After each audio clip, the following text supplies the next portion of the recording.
नमस्कार दोस्तों, मैं हूं दिनेश के वोरा। बहुत-बहुत स्वागत है आपका न्यूज़ टाइम के इस अंक में। दोस्तों आज कुछ ऐसी बात करने जा रहे हैं जिसकी चर्चा हिंदुस्तान में कम ही होती है। हालाँकि मैं साइंस के बारे में, रिसर्च के बारे में तो अक्सर बातें करता हूँ, लेकिन कभी-कभी लोग मुझ पर इल्ज़ाम भी लगा देते हैं कि मैं कुछ बाहर के देशों की इतनी तारीफ़ क्यों करता हूँ। कभी जापान की रिसर्च की, कभी कोरिया की रिसर्च की, कभी चाइना की रिसर्च की, मैं उनकी तारीफ़ क्यों करता हूँ। देखिए, कोई भी जो देश महान बनता है, वो महान किस आधार पर बनता है? जो हमने अपने पास्ट के अंदर जो पाया है, उस पर महान नहीं बनता है। वो आपकी विरासत है।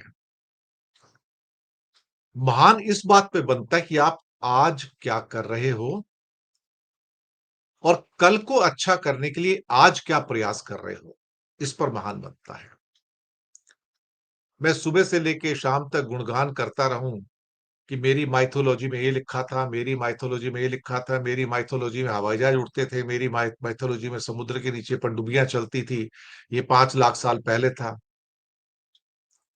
तो फिर अच्छा होगा कि आप उन्हीं पनडुब्बियों में जाओ, उन्हीं हवाई जहाजों में उड़ो जो 5 लाख साल पहले थे। अगर आपको इतना ही नॉलेज है कि 5 लाख साल पहले हमारे ये था, तो उसी में जाके उड़ो। फिर आप एयरबस में और बोइंग के विमान में क्यों उड़ते हो?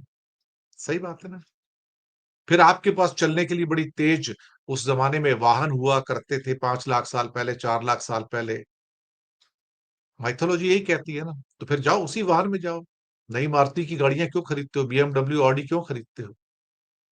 कहना आसान होता है। देश वही सर्वाइव करते हैं और देश वही तरक्की करते हैं, जो जीते आज में हैं और सोचते कल की हैं। फिर से सुन लीजिए, देश वही तरक्की करते हैं जो जीते आज में हैं और सोचते कल की हैं, आने वाले कल की।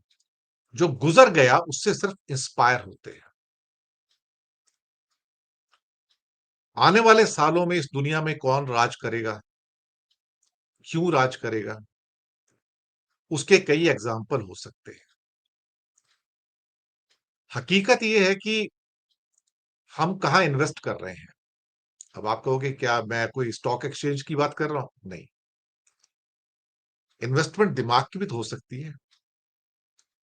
हम क्या अपने यूथ में इन्वेस्ट कर रहे हैं? हम यूथ की कैपेबिलिटी में इन्वेस्ट कर रहे हैं। हम अपने युवाओं को और बच्चों को जब वो अपने स्कूल और कॉलेजेस की लेबोरेटरीज में जाते हैं, तो वहां उनको एनफ संसाधन प्रोवाइड करते हैं। वहां उनको उस प्रोटोटाइप के बारे में, पेटेंट के बारे में, प्रोडक्ट्स के बारे में या प्रॉब्लम्स के बारे में बताते हैं जिसके हम सॉल्यूशन खोजने के लिए वहां पर आए हैं। ये बात तो सही है ना। आप रिसर्च क्यों करते हैं अल्टीमेटली? आप रिसर्च इसलिए करते हैं कि आपके सामने एक प्रॉब्लम है और आपको उस प्रॉब्लम का समाधान चाहिए। कोई इंडस्ट्री आपके पास आती है और कहती है, देखिए मैं कोई ऐसी मशीन बनाना चाहता हूं जिससे मेरी ये समस्या हल हो जाए।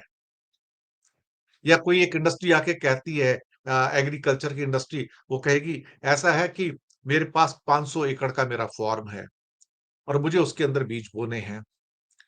तो कुछ ऐसा हो सकता है कि मैं सिर्फ 1 दिन के अंदर वो 500 एकड़ के अंदर वो सीडिंग कर दूं, मैं सारे के सारे बीज बो दूं। तो आप कहोगे ऐसी मशीन तो मेरे पास नहीं है कि 500 एकड़ के अंदर मैं बीज एक ही दिन में या कुछ सुबह से लेके शाम तक बो दूं। उसमें तो कई हफ्ते लगेंगे, सैकड़ों लोग लगेंगे, मजदूरी करनी पड़ेगी। सही बात है ना। तो प्रश्न आज हम वही उठा रहे हैं कि अल्टीमेटली तरक्की कौन करेगा? जो आज में रहेगा और कल की सोचेगा, भविष्य की सोचेगा। कुछ हमारे सामने जो दर्शक अभी तक जुड़े हैं, काफ़ी जुड़ गए हैं, कुछ के नाम ले लेता हूँ। जसपाल सिंह, काशीराज जोशी, सईद शेख, मेहताब खान और वैष्णवी, सिड जे, एसएमआर और कुछ और लोग भी हमारे साथ जुड़ते चले जा रहे हैं। Almost 200 people are live watching this programme right now. Tukaram Patil भी आ गए हैं, स्वागत है। तो जो आज की सोच के कल में इन्वेस्ट करेगा, वही जिंदगी में कामयाब होगा। यानी कि जिसे अंग्रेजी में कहते हैं फ्यूचरिस्टिक अप्रोच बहुत जरूरी है। हम क्या कर रहे हैं? हम पास्ट में जा रहे हैं। पास्ट ग्लोरी हम उसको एनकैश करना चाहते हैं। लेकिन हम पास्ट ग्लोरी को एनकैश कर पाते हैं क्या? पास्ट ग्लोरी को एनकैश करने का मतलब ये कि पास्ट ग्लोरी से हम इंस्पायर्ड हों, मोटिवेट हों और कुछ अलग करने की कोशिश करें। मैंने बात की प्रॉब्लम्स की। जब हमारे सामने कोई प्रॉब्लम आती है, तो अगर हमारी साइंटिफिक लैबोरेटरीज जो हैं या हमारी जो साइंटिफिक सोच है, क्या हम उसका सॉल्यूशन निकाल सकते हैं? यानी कि आपकी जो जिंदगी की जो समस्याएं हैं कि कुछ चाहिए, उसको क्या आप एक प्रोजेक्ट में कन्वर्ट कर सकते हैं? क्या प्रोजेक्ट को हम एक साइंटिफिक पेपर में कन्वर्ट कर सकते हैं? क्या साइंटिफिक पेपर को हम कोई चीज डिस्कवर करके, इन्वेंट करके एक पेटेंट में कन्वर्ट कर सकते हैं? क्या उस पेटेंट को हम एक प्रोटोटाइप के अंदर कन्वर्ट कर सकते हैं? और फिर उस प्रोटोटाइप को क्या हम एक प्रोडक्ट में कन्वर्ट कर सकते हैं? आप सोचिए, हम चले कहां से? हम चले प्रॉब्लम से। हम पहुंचे कहां पर? हम प्रोडक्ट पे पहुंचे। बीच की जो सारी स्टेजेस थी, वो क्या हो गई? इंटरवीनिंग स्टेज ऑफ रिसर्च है। यानी कि प्रॉब्लम हमें एक प्रोजेक्ट देता है। जो प्रोजेक्ट होता है वो हमारा एक, क्या कहते हैं, एक साइंटिफिक पेपर देता है। साइंटिफिक पेपर हमें इंस्पायर करता है एक नई चीज की खोज करने में, डिस्कवर करने में। वो हमको एक पेटेंट देता है। लेकिन वही पेटेंट आगे जाके हमको प्रोटोटाइप देता है, और प्रोटोटाइप जो है बाद में हमारे को एक प्रोडक्ट देता है। ये हमारे लिए बहुत इंपॉर्टेंट है, बहुत ज्यादा इंपॉर्टेंट है। अब कई बार हम चाइना की बात करते हैं कि तो चाइना इतने आगे क्यों है? आज अमेरिका से आगे है चाइना। मैं सच बताऊं आपसे, अमेरिका आज सोचता है कि मैं कहां पर हूं। दुनिया की जो सबसे इंपॉर्टेंट नई जो एरियाज हैं रिसर्च के, उसमें एआई सबसे इंपॉर्टेंट है। लेकिन एआई का मतलब सिर्फ ये नहीं होता कि हम एआई को यूज कर रहे हैं। एक व्यक्ति है जो एआई को क्रिएट कर रहा है, एक वो व्यक्ति है जो एआई को यूज कर रहा है। तो मुश्किल क्या है उसके अंदर? मुश्किल वो है कि जो एआई को क्रिएट कर रहा है, एआई के मॉडल्स क्रिएट कर रहा है। जैसे आपके सामने चैट जीपीटी आए थे, या चाइना से डीप सीक आया है, और भी कई मॉडल्स आ रहे हैं। जब तक चैट जीपीटी नहीं आया था, तो किसी ने सोचा नहीं था कि हम एआई की रोज बात तो करते हैं, लेकिन एआई को हम एक प्रोडक्ट के अंदर कैसे बदल सकते हैं। मैंने फिर वही कहा, एक प्रॉब्लम है, तो प्रॉब्लम से चलते चलते हम प्रोडक्ट पे आते हैं, सारी इंटरवीनिंग स्टेजेस पर। प्रोडक्ट क्या बनता है? Chat GPT is a product. वो प्रोडक्ट जो आपकी समस्याओं को सॉल्व करता है। यानी कि आपके माइंड में क्वेश्चन है, आपने लिखा, उस क्वेश्चन का आंसर आपके पास आ जाएगा। दुनिया भर के सोर्सेज से वो बटोर कर जानकारियां आपके सामने रख देगा। That is chat GPT. या फिर डीप सीक है, या फिर जेमिनाई है। बहुत सारे ऐसे जो नए मॉडल्स आए हुए हैं, ये क्या कर रहे हैं? ये आपको आपके क्वेश्चन का जवाब दे रहे हैं, प्रॉब्लम का आंसर दे रहे हैं, सॉल्यूशन दे रहे हैं। लेकिन अल्टीमेटली ये सॉल्यूशन पैदा किसने किया? अब प्रोडक्ट क्या है? प्रोडक्ट चैट जीपीटी है। प्रोडक्ट क्या है? जेमिनाई है। प्रोडक्ट क्या है? डीप सीक है। अब एक प्रोडक्ट वो भी है जो इस प्रोडक्ट को आप तक पहुंचाता है। एक प्रोडक्ट वो भी है जो इस प्रोडक्ट को आप तक पहुंचाता है। वो प्रोडक्ट क्या है? जैसे कि आपने ये सारी जानकारियां जब इकट्ठी करनी है, तो उसके लिए आपको हार्डवेयर चाहिए। हार्डवेयर के लिए जैसे कि एनवीडिया के जीपीयूज हैं, बड़े बड़े H20 टाइप के उसके मदरबोर्ड टाइप्स हैं। मैं कोई टेक्निकल आदमी नहीं हूं, लेकिन उन सबको जोड़कर एक श्रृंखला बना के हम एक सिस्टम पैदा करते हैं हार्डवेयर का, जो आपकी सारी की सारी चीजों को बेसिकली क्या करता है कि कैलकुलेट करता है। जैसे कि आपको एग्जांपल और देता हूं। आप एक लैपटॉप यूज करते हैं या मोबाइल यूज करते हैं? जब लैपटॉप यूज करते हैं और मोबाइल यूज करते हैं, तो उसके अंदर जब आप खरीदते हैं, तो उसपे एक चीज पूछते हैं, इसकी कैपेसिटी कितनी है? इसकी कैपेसिटी कितनी है? मुझे याद है जब मैंने अपना पहला कंप्यूटर सिस्टम खरीदा था 1996 में, करीब करीब 30 इयर्स बैक। तब वो बड़े कंप्यूटर्स, टेबल टॉप कंप्यूटर्स होते थे। मेरी जो हार्ड डिस्क थी वो 500 एमबी की थी। शायद आप लोगों के चेहरे पे मुस्कुराहट आ जाए, 500 एमबी। ये लोग कितने बैकवर्ड थे यार। 500 एमबी, 500 एमबी में क्या होता है? 500 एमबी में तो एक फिल्म भी नहीं आती है। लेकिन उस टाइम फिल्म्स नहीं थी ना, वो सिस्टम्स नहीं थे। सिर्फ कुछ डेटा वगैरह होते थे, बस कुछ फाइलें होती थी और कुछ भी नहीं। लेकिन हमको लगता था कि 500 एमबी ज्यादा है, हम 500 एमबी का करेंगे क्या अल्टीमेटली। लेकिन धीरे-धीरे 1996 के 500 एमबी से हम चलते-चलते आज हम इस मोबाइल फ़ोन पे आ गए जिसकी कैपेसिटी 500 जीबी है। 512 जीबी एग्ज़ैक्टली कहा जाए तो। अब आप कहोगे 512 जीबी बहुत अच्छी कैपेसिटी है, शानदार कैपेसिटी है ना?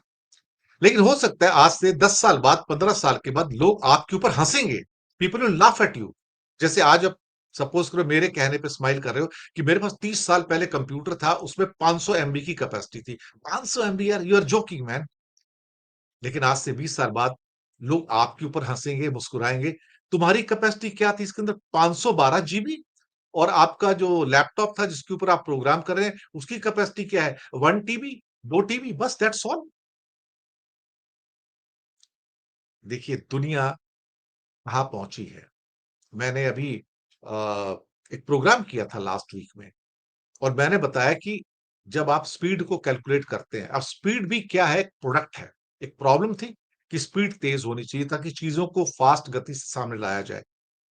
अब जैसे कि मैं आपसे ये कहूँ कि आजकल आप जो कैलकुलेशन करते हैं कंप्यूटर्स की जो हार्ड डिस्क वगैरह की कितनी कैपेसिटी है, तो आप जीबी में काउंट करते हैं। तो जीबी आपके लिए बहुत ईज़ी है, यानी कि गीगाबाइट्स। तो आप समझते हो, उस लैंग्वेज को आप समझते हैं कि गीगाबाइट कितना ईज़ी हो जाता है। फिर आपको लगता है कि नहीं यार, अब तो टीबी की आ गए हैं। हार्ड डिस्क कितने की? टीबी की है। इवन मोबाइल के अंदर भी टीबी की हार्ड डिस्क आनी शुरू हो गई है। 1 टीबी हार्ड डिस्क मैं बताऊँ आपको। 1 टीबी की हार्ड डिस्क मोबाइल में भी आनी शुरू हो गई हैं। तो आप कहोगे 1 टीबी के अंदर कितनी फ़िल्में आ जाएँगी, सब कुछ आ जाएगा और स्पीड भी इंक्रीज़ हो जाएगी, है ना? अब सवाल ही पैदा होता है कि अभी एक प्रोग्राम जो मैंने किया था उसमें बताया था कि चाइना ने ऑलरेडी 10 जी को एक्सपेरिमेंट किया है। 10 जी। हम लोग 5 जी के अंदर चल रहे हैं और 5 जी भी बराबर नहीं है, एक्चुअली 3 जी, 4 जी के अंदर ही चल रहे हैं हम लोग। लेकिन चाइना हैज़ एक्सपेरिमेंटेड विद 10 जी और वो सक्सेसफुल हो गया। तो थोड़े टाइम के बाद आपके सामने 6 जी, 7 जी, 8 जी, 9 जी, 10 जी कॉमन हो जाएँगे। लेकिन कुछ दिन पहले अभी जापान ने एक एक्सपेरिमेंट किया। तभी मैंने कहा ना जापान, कोरिया, चाइना ये कुछ ऐसा कर रहे हैं जो हम नहीं कर रहे हैं। ये हमारी सोच में नहीं है। हम क्या कर रहे हैं हम वो भी आता हूँ उसके ऊपर भी आता हूँ कि हम क्या कर रहे हैं जो हमें नहीं करना चाहिए था लेकिन हम कर रहे हैं। अब जापान ने एक एक्सपेरिमेंट किया। एक वैज्ञानिकों की टीम थी। उनका कहना था कि हमको बहुत heavy load of data, heaviest. अब हेवीएस्ट लोड ऑफ डेटा कैसे हो सकता है? जैसे कि सारी की सारी नेटफ्लिक्स की फ़िल्में दुनिया भर की या फिर सारा का सारा विकिपीडिया टोटल या फिर ये कहा जाए कि करोड़ों किताबें, लाखों नहीं, करोड़ों किताबें। अगर मुझे वो सारी की सारी करोड़ों किताबें एक साथ में अगर एक जगह से दूसरी जगह भेजनी हो तो कितना टाइम लगेगा? तो जापान के वैज्ञानिकों ने वो कर दिखाया, जो मैं सोचता था कि शायद हो सकता है वो 50 साल के बाद आएगा, 30 साल के बाद आएगा, लेकिन वो आज आ गया। अब आप सोच सकते हो कि वो सारे के सारे करोड़ों डेटा यानी कि करोड़ों किताबें या सारा का सारा नेटफ्लिक्स या सारा का सारा विकिपीडिया उन्होंने 1 सेकंड के अंदर 1 सेकंड के अंदर 1800 किलोमीटर के अंदर ट्रांसफर कर दिया। यानी कि एक टीम थी 1800 किलोमीटर दूर, दूसरी 1800 किलोमीटर दूर। वहां से डेटा ट्रांसफर कर रहा था वहां पर। और साहब अभी तो हमारी स्पीड जो हमारी जो जो करते हैं 100 एमबी की स्पीड है ना हमारी तो कोई हो गया तो 200 एमबी की स्पीड है। हमसे कहा जाता है कि 1 जीबी की स्पीड होगी तो 5-10 सेकंड के अंदर पूरी पिक्चर डाउनलोड हो जाएगी, हमें बताया जाता है। लेकिन जो जापान ने कर दिखाया वो मेरी कल्पना से बाहर है, मेरी कल्पना से बाहर है। आप में से कितने लोग जानते हैं कि गीगाबाइट के बाद यानी कि जीबी के बाद टीबी आता है जिसको टेराबाइट कहा जाता है। लेकिन कितने लोगों को पता है कि टेराबाइट के बाद क्या आता है? ज़रूरत नहीं पड़ी ना आज तक कभी। जब ज़रूरत नहीं पड़ी, तो हमें तो टीबी का भी नहीं पता था, टेराबाइट भी नहीं पता था। वो तो अब पिक्चर में आया कि हाँ भाई, हमारी हार्ड डिस्क टीबी की हो सकती है, तो हमें पता है। लेकिन यहां पर क्या हुआ है, उन्होंने जो स्पीड निकाली है जापान के साइंटिस्ट ने, वो स्पीड निकाली है पीबी के अंदर। पीबी, जी हां, यानी कि पेटाबाइट, PETABYTE। टेराबाइट के बाद आता है पेटाबाइट।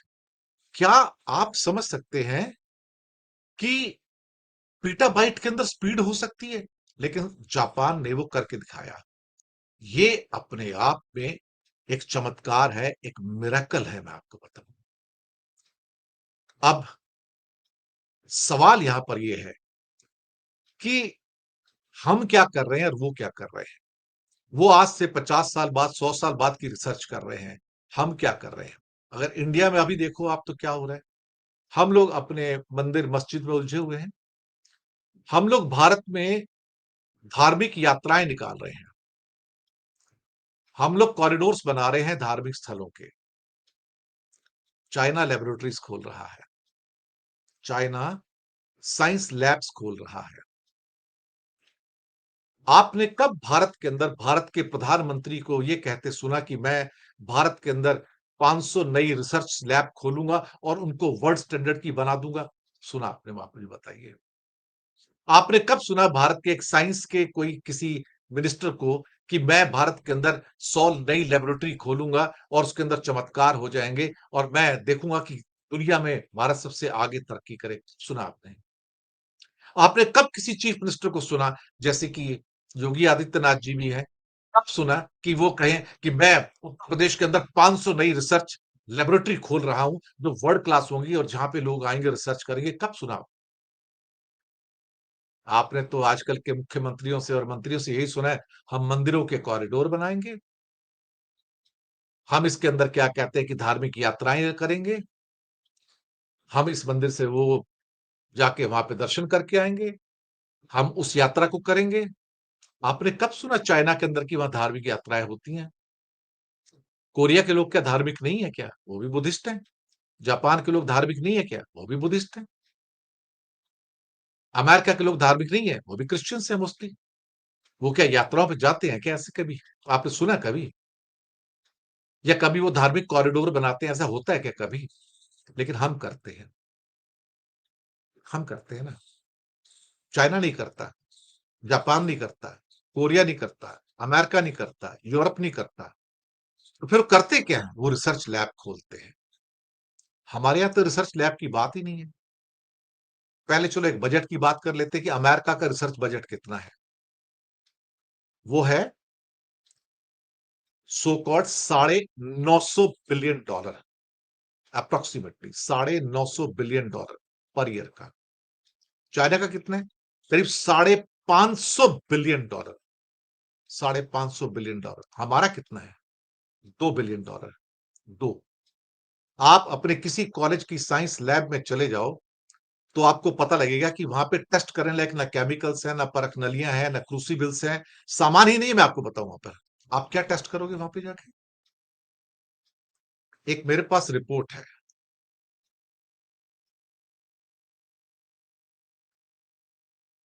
सरकार क्या कहती है? 75% of schools lack decent science labs in India. After all 9th and 10th में, 11th और 12th में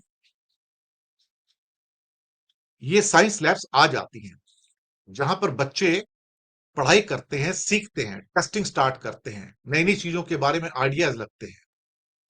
आपको यकीन नहीं आएगा, 75% of schools do not have the science labs. 75% of Indian schools. ये इंफॉर्मेशन आपको कोई और नहीं देगा। आगे चलते हैं। नाम के लिए भारत ने बहुत सारी रिसर्च लैब खोली हुई है। नाम के लिए बहुत सारी हैं। क्या वहां पर काम होता है? क्या वहां पर फंडिंग होती है? आपने अक्सर ये सुना है कि साइंटिस्ट ने सुसाइड कर लिया, क्योंकि उनके पास फंडिंग ही नहीं है काम करने के लिए, पैसा ही नहीं है उनके पास। जो केमिकल्स चाहिए, जो लैब के अंदर जो मटेरियल्स चाहिए, इक्विपमेंट चाहिए, वो ही नहीं है वहां पर। है ही नहीं, बिल्कुल फिनिश। अगर आपके यंग साइंटिस्ट जो कि 11th-12th में काम करते हैं, बीएससी में पढ़ते हैं या एमएससी में पढ़ते हैं और वो लैब के अंदर इंटेंसिव रिसर्च करना चाहते हैं, कुछ नई चीज के बारे में खोजबीन करना चाहते हैं, एक्सपेरिमेंटेशन जिसको क्या कहते हैं। हमारी भारत सरकार क्या कहती है? आप बताओ कि अगर आप ये कर रहे हो तो इससे आपको क्या प्राप्त होगा? अगर आप ये कर रहे हो अंदर तो आपको उससे प्राप्त क्या आउटकम क्या है इसका? रिसर्च में आउटकम नहीं होते ना। इंडिया के ब्यूरोक्रेसी को, ऑफिसर्स को कौन समझाएगा? रिसर्च एक यात्रा है, इसलिए उसको एक्सपेरिमेंटेशन कहते हैं। उसमें से कुछ निकल आया प्रोडक्ट तो वेल एंड गुड, नहीं निकल पाया तो वेल एंड गुड। वो आपने फेमस कहानी न्यूटन की सुनी हुई ना, या फेमस कहानी आपने एडिसन की भी सुनी है ना, सारी की सारी। एडिसन ने कम से कम नहीं तो 1000 टाइम्स एक्सपेरिमेंट किया कि कोई एक इलेक्ट्रिक बल्ब जैसी चीज बनाऊंगा मैं। यही बात थी ना, 1000 टाइम्स। तो एक दिन जब करते करते करते करते उसने कहा कि आज हंड्रेड्स ऑफ टाइम्स हो गए। उसका असिस्टेंट कहता है एडिसन का कि 100 टाइम वी हैव फेल्ड। तो एडिसन क्या कहता है? एडिसन कहता है कि कम से कम हमें 500 बार में हमें ये टेस्ट करके पता लगता है कि ये 500 चीजों से बल्ब नहीं बन सकता। ये हमारी सक्सेस है। इसका मतलब अब हमें 501वीं चीज, 501, 502, 503 इस चीज को लाना पड़ेगा कि हाँ उससे बल्ब बनेगा। तो उसमें सक्सेस है। लेकिन भारत में लोग नहीं समझते, जो ब्यूरोक्रेट्स हैं, जो ऑफिसर्स हैं, कि जो रिसर्च होती है वो एक्सपेरिमेंटेशन होती है, वो जर्नी होती है, उसमें लक्ष्य नहीं होते हैं।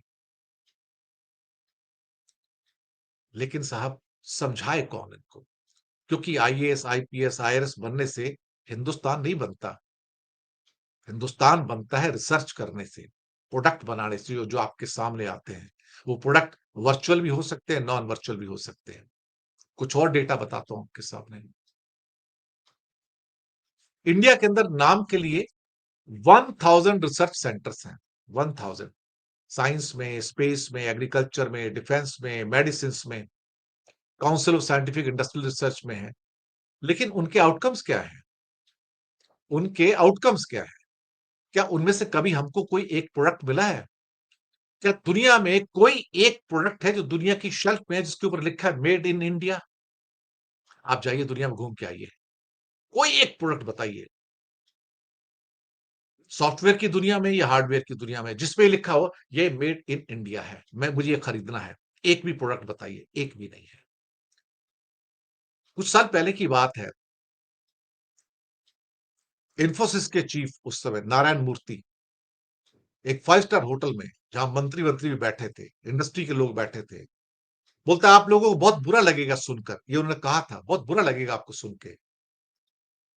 आप कहते हैं कि इंडिया बड़ा महान है, सब कुछ है। कहते पूरी दुनिया में एक प्रोडक्ट बता दीजिए मेड इन इंडिया के नाम से हो और आप उसे खरीद सकते हैं। बात सही है। हम कहते हैं कि हम आईटी पावर है, आईटी पावर, और लाखों आईटी के ग्रेजुएट्स हर साल निकलते हैं, बीटेक करके निकलते हैं।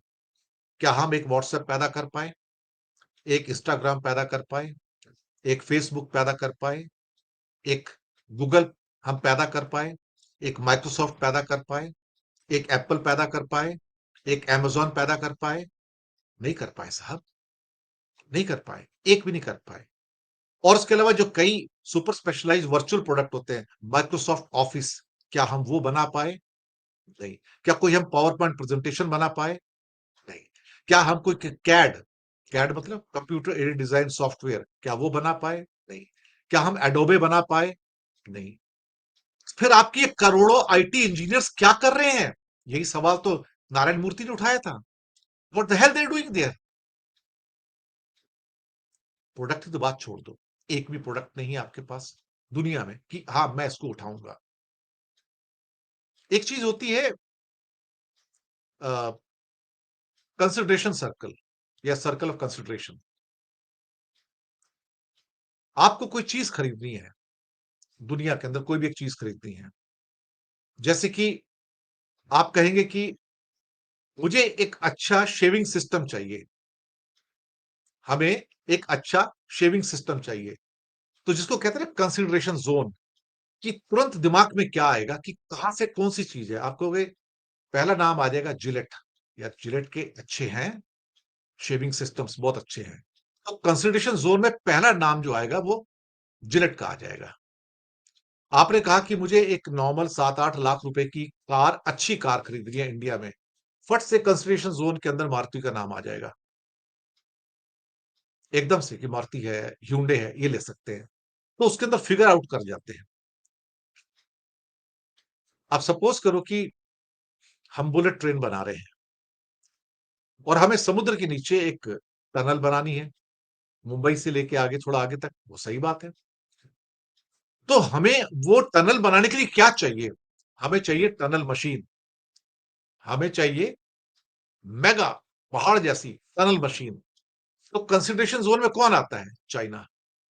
यार वही बनाता है, दूसरा तो कोई बनाता नहीं है और दुनिया की शानदार जो सो कॉल्ड मशीन है वही बनाएगा। अगर आप कोई फार्मा गुड्स बनाते हैं, दवाई बनाते हैं, दवाई बनाते हैं तो आप कहेंगे यार दवाई बनाने के लिए रॉ मटेरियल चाहिए। रॉ मटेरियल कहां से आएगा? करता चाइना आ जाएगा कंसिडरेशन जोन।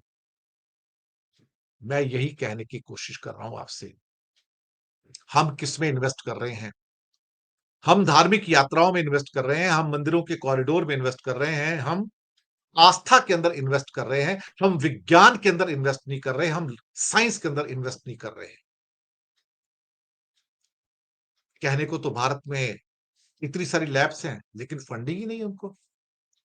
फंडिंग इसलिए नहीं है कि फंडिंग होती ही नहीं है। सरकार $2 बिलियन 17,000 करोड़ भी एक साल में देने को तैयार नहीं है रिसर्च के, तो आप करोगे क्या?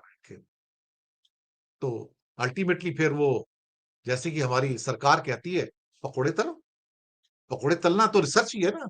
तरह तरह के पकोड़े तलोगे, बैंगन के पकोड़े, आलू के पकोड़े, प्याज के पकोड़े, और कुछ और ना मिले तो कुछ और बना लो, तलते रहो बैठ के, तरक्की तो हो जाएगी ना आपकी। तो जब आपके पास फंडिंग ही नहीं है, टेस्ट करने के लिए कुछ है ही नहीं अंदर, और दूसरा, इंडस्ट्री के साथ हमारी लैब्स का कोई लिंकेज नहीं है। इंडस्ट्री के साथ हमारी लैब्स का कोई लिंकेज नहीं है। इंडस्ट्री को कोई प्रोडक्ट चाहिए, वो हमारी यूनिवर्सिटी में जाता ही नहीं है। उसे पता है इसके पास कुछ है ही नहीं देने वाला, ना है यहाँ पर काम करने वाले लोग हैं। तो सीधा चाइना के पास जाएगा, यार मेरा प्रोडक्ट है, तू बना दे मेरे को। उसे पता वहां बन जाएगा। लेकिन वहां भी जो प्रोडक्ट है, वो साइंस के बेस पे ही तो बन रहा है अल्टीमेटली। कोई तो बंदा है जो वहां की साइंस के अंदर इन्वेस्ट कर रहा है $550 बिलियन। कोई तो है, और समझाए कौन सा? तो इंडिया के अंदर क्या फंडिंग नहीं है, ब्यूरोक्रेसी इतनी ज्यादा है, इतनी ज्यादा है कि आपको, जैसे मैंने एक बात किया ना, कि वो कहेंगे अच्छा मैं तुमको इतने पैसे दे दूंगा रिसर्च के लिए, तो मुझे बता प्रोडक्ट क्या बनेगा। भाई प्रोडक्ट बने ना बने क्या पता, बन जाए तो बन जाए, ना बन जाए तो ना बन जाए। दोनों बातें हो सकती है उसके अंदर, दोनों बातें हो सकती है ना। अल्टीमेटली जब पहली कार बनी थी दुनिया के अंदर, तो किसी को पता था कार बन सकती है? कार बन गई, कार सड़क पे आ गई, देखा अरे बड़ी अच्छी कार बन गई। और फिर बाद में ध्यान आया, इस कार को अगर पीछे जाना होगा तो उसका रिवर्स गियर कहां है इसमें? पता लगा रिवर्स गियर ही नहीं था उसके अंदर। जरूरत जो होती है ना, इन्वेंशन करती है आपको, फिर आप इन्वेंट करते हो उसको। This is how the science moves, this is how the science evolves, this is how the science helps you to evolve yourself, to get to the new products in the life. लेकिन China के अंदर, आपको अगर मैं एक छोटा सा data दूं, अभी 2 साल पहले का डेटा है, कि दुनिया में 5,40,000 करीब करीब, सॉरी 50 लाख के करीब आर्टिकल्स आते हैं, साइंटिफिक आर्टिकल्स आते हैं 50 लाख के आसपास। उसमें से 8.5 लाख जो आर्टिकल्स हैं, जो साइंटिफिक डायमेंशंस के हैं, वो सिर्फ और सिर्फ चाइना से आते हैं। 15 से 20% जो साइंस के रिसर्च आर्टिकल्स आते हैं कि मैंने ये किया, मैंने ये किया, मैंने ऐसा किया तो उसका आउटकम ये था, उसमें 8.5 लाख आर्टिकल सिर्फ चाइना से आते हैं, आप सोचिए। और उसमें से हजारों ऐसे हैं जो प्रोडक्ट में कन्वर्ट हो जाते हैं। ये खूबी है उसकी, ये उसकी खूबी है। अब सवाल ये पैदा होता है कि क्या हम वो कुछ कर पा रहे हैं क्या? चाइना का जो R&D स्ट्रेटेजिक फोकस है, या जो की टेक्नोलॉजी है उसके ऊपर, या उसके हाईली स्किल्ड रिसर्चर्स हैं, या एआई के अंदर जो रिसर्चर्स हैं, माइंड बॉगलिंग है, माइंड बॉगलिंग है। मैं आपको बताऊं, उनकी जो 14वां 5 ईयर प्लान है, जिसमें उनका कहना था कि हमें टेक्नोलॉजिकल इनोवेशन के ऊपर और फोकस्ड रिसर्च के ऊपर ध्यान देना है। और उनका पहला वर्ड क्या आता है? ये कहां से आएगा? We have to feed universities. पहला वर्ड आता है यूनिवर्सिटीज को फीड करना है। और हमारे यहां यूनिवर्सिटीज है भूखी नंगी। पिछले 2 साल से यूनिवर्सिटी ग्रांट कमीशन का बजट सरकार कट करती जा रही है। हमें आपको पैसे नहीं देने, आप अपने सोर्सेस से पैसे लो, फीस बढ़ाओ। अगर आपको फीस ही नहीं मिल रही है तो आप रिसर्च में पैसे कहां से खर्च करोगे? आप बताओ ना मुझे, बताइए आप मुझे। लेकिन चाइना का जो इन्वेस्टमेंट है यूनिवर्सिटीज के अंदर है, आधे से ज्यादा, फिर रिसर्च इंस्टीट्यूशंस हैं, वहां से कटिंग एज टेक्नोलॉजीज मिलती है। और वहां से वो लोग यूनिवर्सिटी के अंदर, मैं आपको बताऊं, हमारी यूनिवर्सिटी में तो एआई पे काम नहीं होता, बड़ी बड़ी रिसर्च इंस्टीट्यूट है, वहां एआई पे काम नहीं होता, तो यूनिवर्सिटीज में कहां से काम होगा?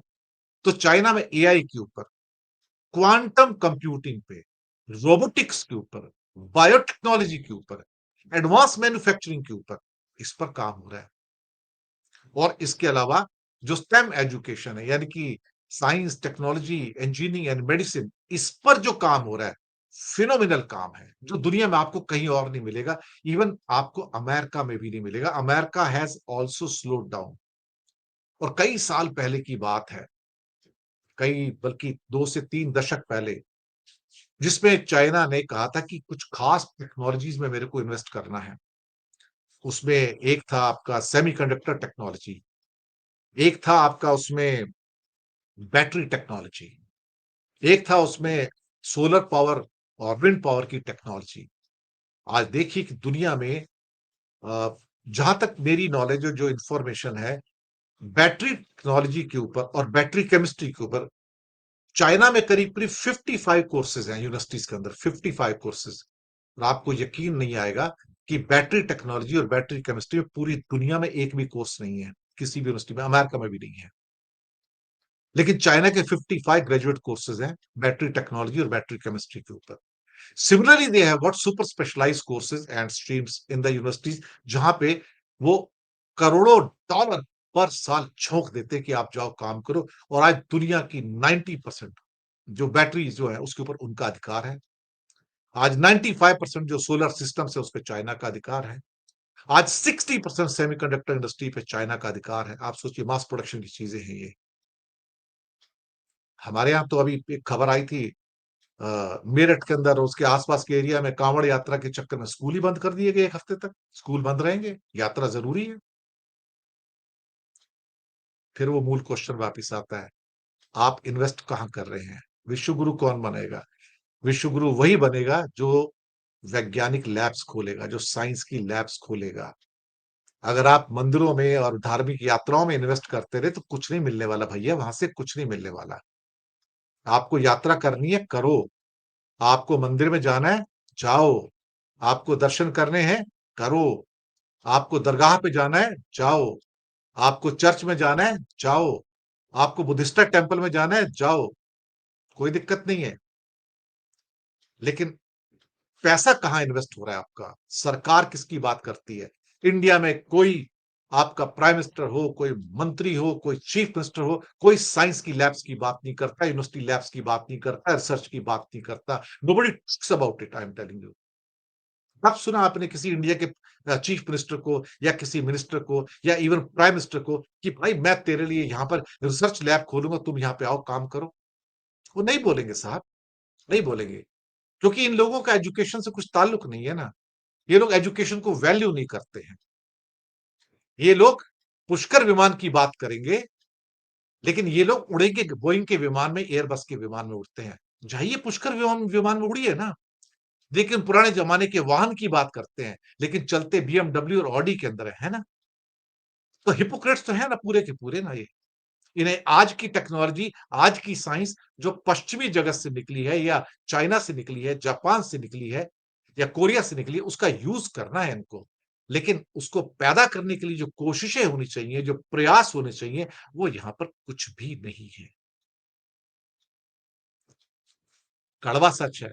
लेकिन मैं हमेशा रिसर्च के ऊपर बात करता हूं। मुझे खुशी है कि आप इतने लोग सुनने को आते हैं मुझे।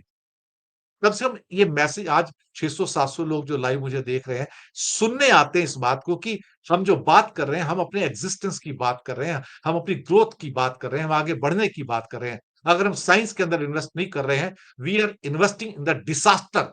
हम लोग अपनी यूथ को, अपनी जनरेशन को, जो सारी की सारी है, उसको तबाह कर रहे हैं हम लोग।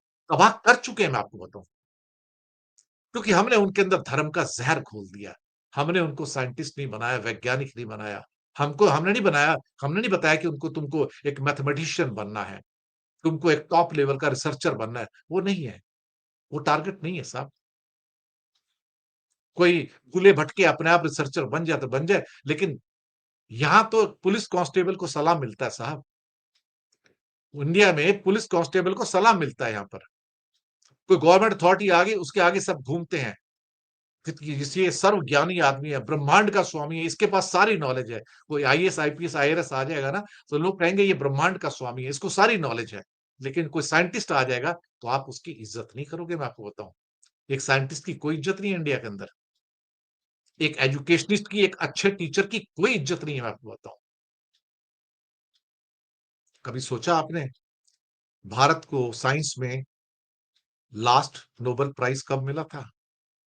सोचिए, जस्ट स्क्रैच योर माइंड कि लास्ट टाइम हमें साइंस की 3 स्ट्रीम है, मेडिसिन है, फिजिक्स है और केमिस्ट्री है। 3 नोबेल प्राइज़ हर साल मिलते हैं। हमें लास्ट टाइम कब मिला था बताइए आप? Just scratch your mind. आज़ादी से पहले 1930 में सीवी रमन को फिजिक्स में नोबेल प्राइज़ मिला था। उसके बाद आज तक किसी साइंटिस्ट को भारत के नोबेल प्राइज़ नहीं मिला है।